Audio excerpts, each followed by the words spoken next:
Boardroom, Chapter 17, Part A, 3998 BC, Preparations. Still mad at me? She coughed. Baby, I'm really sorry. I didn't know what to do. I've never met anyone else. She was so forward. So pretty, Eve blurted out. She took a heart-shaped pillow from the bed and winged it at her love, hitting him square in the jaw. She was attractive. Yeah, and you ate it up. Did you kiss her? Eve had not spoken to Adam for 2 days. And last night, for the first time in their 1 year of life together, they had not made love. Eve sat on her legs, knees bent at 180 degrees, and stared at Adam, curling her lower lip in a way that always drove Adam crazy. Maybe I've got a confession to make. Adam stared at her in faint disgust. One of those new bear cubs up north, I bet. No, she said softly. What then? A man came to see me. What man? Junior? No. She stretched her answer out again. What was his name? I don't even know. What did he want? We just talked. But what? Adam asked. I think he wanted me. And? And what? Did you want him? No. Well, I don't know. She began to tear up. He was so forward? Yes. I didn't know what to do. I've never seen anyone other than the Father and the Spirit and Junior. Adam slid over to his beautiful wife on the lavender silk sheets and put his arm around her. We didn't do anything, honest, she whimpered. He kissed her tear-stained right cheek. Her long dark hair was draped over her shoulder, and as he kissed her, some of her curls slipped up onto his nose, and he let out a huge sneeze. The corners of her ruby-red lips gravitated upward, and she began to giggle. It was as usual, infectious, and both were soon roaring with laughter.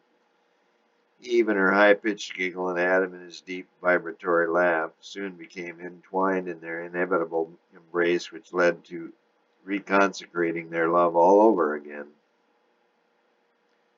Some hours later, when both were spent, Adam said, Did the Father say something about visitors coming to our garden? Yes, I think so.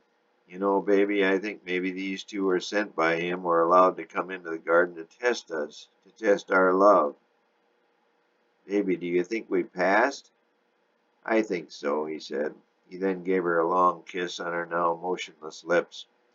Baby, remember what Father said about that tree over by the mouth of the Nile? We must be careful to steer clear of that tree. Nothing must come between us ever. Promise me you'll stay far away from there. You promise? It wasn't fair, babe. You know it. I know it. Pop knows it. We had him going. The deal was we were to get 3 fair chances at those 2 lovebirds, Jez said from her perch on the edge of the boardroom table up on Jupiter. Adam was dead to rights. Jezzy had him, and in walks that whore Eve. Bells stood and began to pace. He was bound and determined not to lose his leadership role in this rebel camp, but it was already happening. He wanted another crack at Eve, but nobody in the rebel camp was for it. He had his turn and blown it.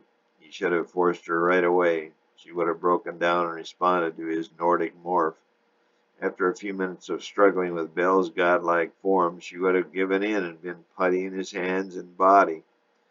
Bells desperately wanted at her again, but Gabe, of all people, had gone to Pops, and Pops had turned him down. There would be no 4th try. It was 3 and out. Sorry, Bells. The 2 remained good friends, even though the rift of war was there. Thinking of changing your mind? You still can, you know. We at Goodcore will be glad to have you on our side. Yeah, I know. I'm nothing around here, Bells said. Yes, you are. You're my brother, Gabe said. Bells gave him a weak smile. I miss you, Gabe. Me too. Promise me you'll think about it, pal. Sure. The 2 brothers hugged, and Gabe exited the room, heading back to his side of the battle line.